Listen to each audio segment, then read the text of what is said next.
Bem, pessoal, eu vim falar com vocês aqui sobre um caso trágico também que aconteceu aqui em Manacapuru esses dias, mais precisamente dia 6 de março, com um jovem de 21 anos chamado Lucas Gabriel.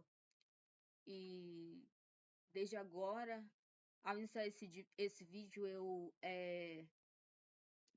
peço todo o respeito e toda eh, consideração, todas as condolências, todas eh, as orações por essa família que deve estar passando por uma barra muito grande. E os fatos aqui que eu vou narrar e o que eu vou defender ao longo do meu vídeo, eu espero que vocês compreendam e consigam absorver isso. E se você é educador, é professor, trabalha nessa profissão que é tão bela, infelizmente tem sido tão assolada por várias questões e atacada muitas vezes por várias pessoas,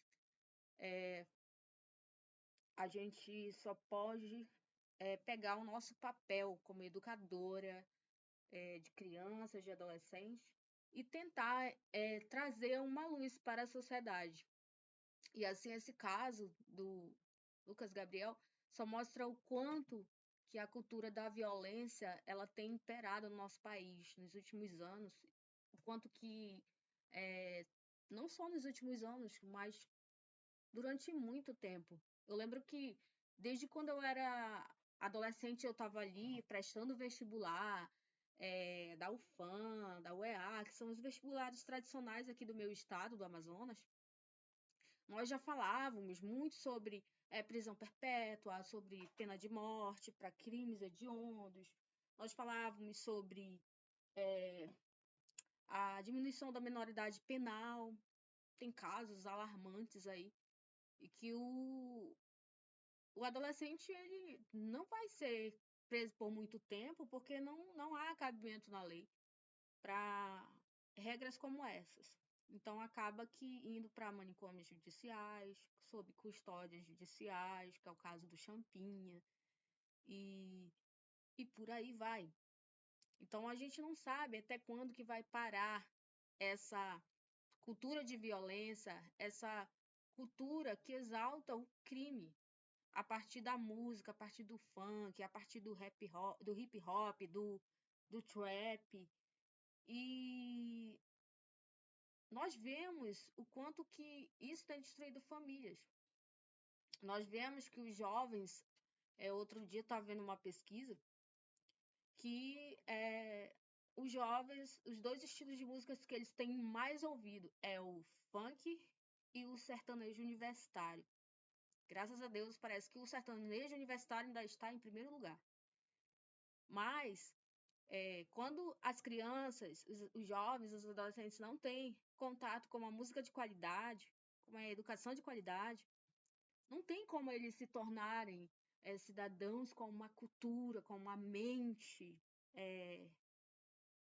que seja preparada para ele ser um cidadão de bem, sabe? Então, infelizmente, é isso. Sem cultura, um país sem cultura, um país sem leitura, um país em que você exalta bandidos.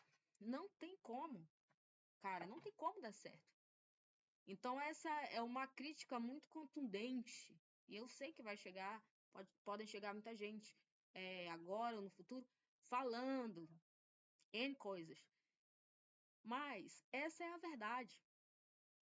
Esse caso, na minha cidade, em que a gente não tinha tantos casos assim, a gente não acontece em casos assim há muito tempo. E mesmo quando acontece, são coisas isoladas, assim, que a gente não fica sabendo, não tem tanta repercussão, não tem quase ninguém falando. A mídia daqui, ela é muito falha também. O jornalismo criminal aqui também é muito falho. À medida que ele não leva essa informação para a população. Porque eu creio, assim, que isso também seja uma falha também que vem da toda a estrutura educacional do Amazonas. O norte o Amazonas está entre os menores índices de educação do Brasil e não tem como a gente negar isso. Os dados estatísticos falam por si só. Então, eu não vou trazer esses dados aqui para vocês ainda. Em um próximo vídeo, talvez eu fale sobre isso quando eu adentre mais sobre o fosso que é a educação pública. Mas também há coisas boas também nisso tudo. Ao longo da história mudou muito a educação. O sistema educacional brasileiro, nacional, mudou muito. Mas a gente ainda vê muitas áreas marginalizadas. As favelas, zonas periféricas, em que se predomina culturas que exaltam, sim, a criminalidade. Que exaltam, sim, legal ser pobre, legal ser bandido, legal ser traficante. Então, a gente vai lidar com isso no nosso dia a dia. Inclusive, pensando sobre isso, e o quanto esse assunto do Lucas Gabriel me indigna, né? Porque está saindo nos noticiários, segundo o que a polícia já apurou, é que durante o carnaval houve uma briga desse jovem com outras pessoas. E parece que essa atrocidade que fizeram com ele, que houve tortura, que houve um golpe, um ferimento muito profundo no pescoço, até lembra muito o caso da Vitória, né, que está em repercussão aí no Brasil, talvez até uma cabeça, uma mentalidade pirada, inspirada por essa notícia que sai na mídia, que a mídia assim, faz muita especulação em cima da desgraça alheia mesmo. E isso sim, se você pegar esses jornais, praticamente sai sangue, porque é como se isso fosse todo um teatro para ganhar audiência. E é exatamente isso. Então, você vê, por um lado, um assassinato brutal, né, feito por pessoas que não são do bem, pessoas que têm sérios problemas mentais para fazer uma atrocidade dessa. Como uma pessoa que está ali, claro que o carnaval não é aquele ambiente, não é uma igreja, né? Não é um local como você, um jovem, ir numa igreja, você ir numa igreja, curtir ali, ver pessoas, louvar, adorar a Deus. Não é. A gente sabe que o carnaval, ele tem vários problemas e traz vários problemas, vem vários problemas atrelados a esse momento que deveria ser de festejo, sim, para o brasileiro. Mas, infelizmente, também tem um lado negativo e a gente não pode negar isso.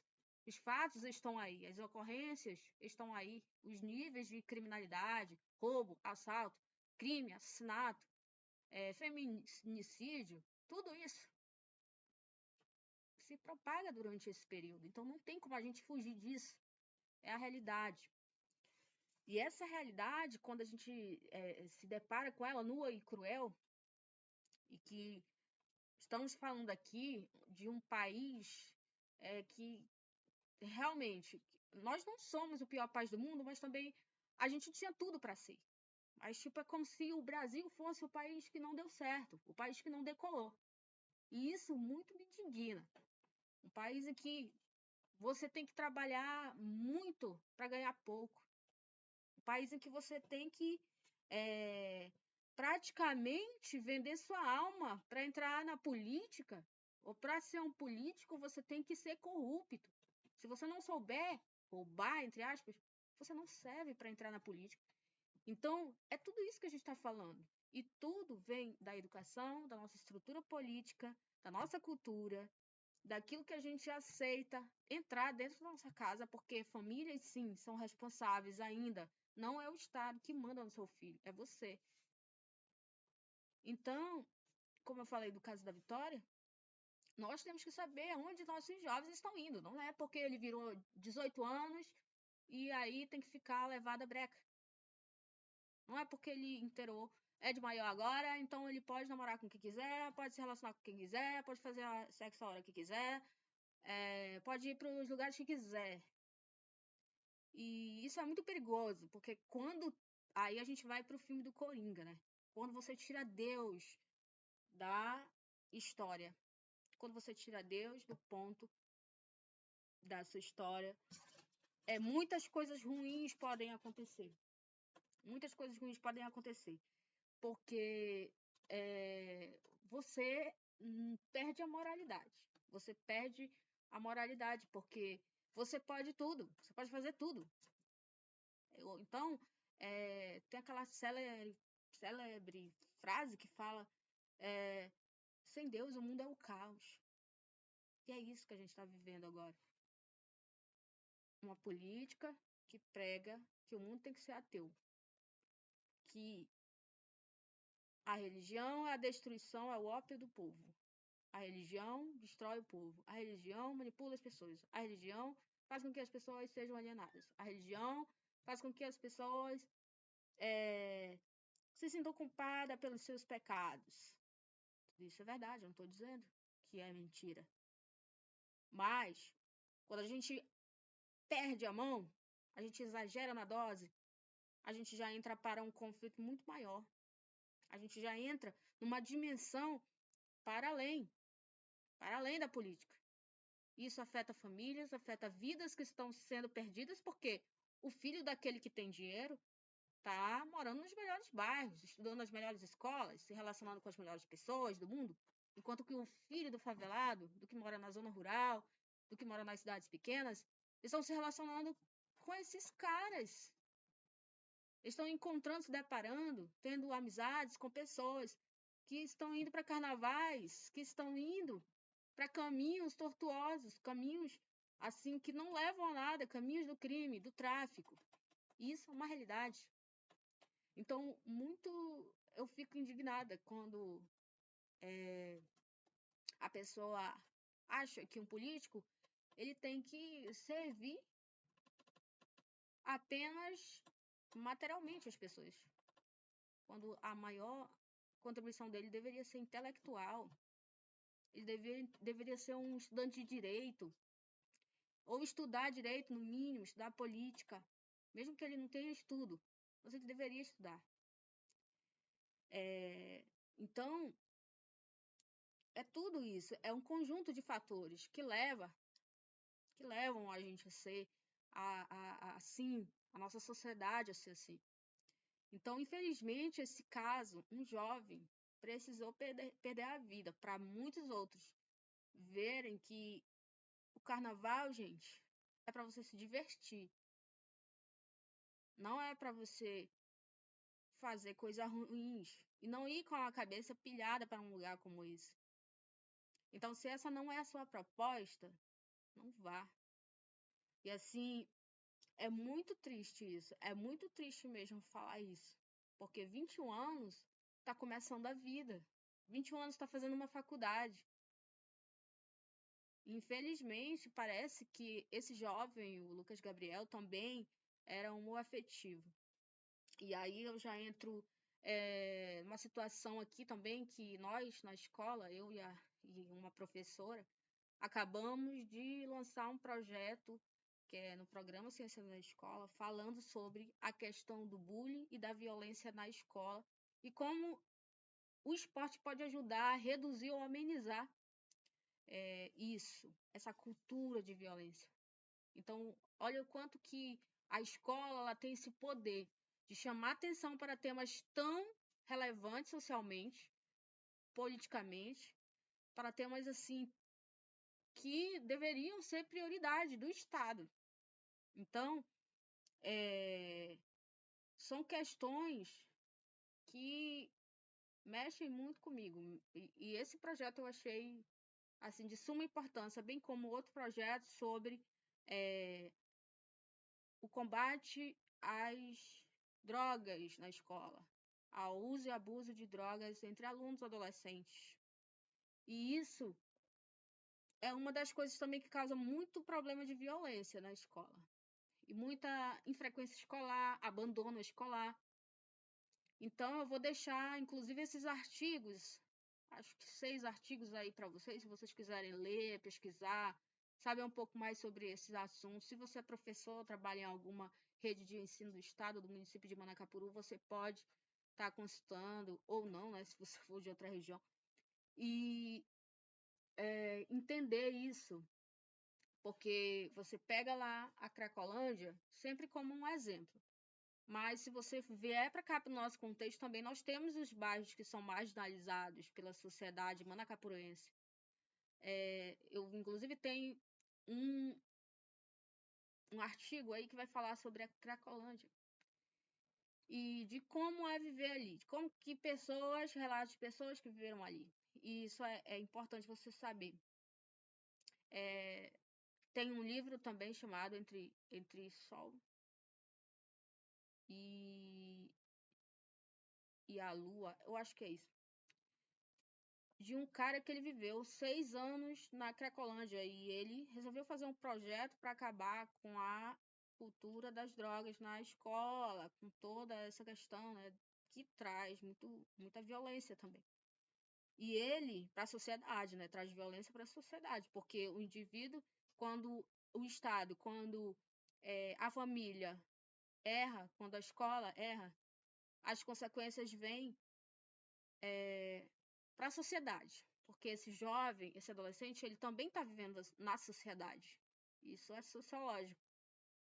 Não ocorre, não é uma coisa que é só um sentimento de uma pessoa isolada que tentou matar todo mundo na escola ou tentou assassinar alguém que fez mal para ele no carnaval.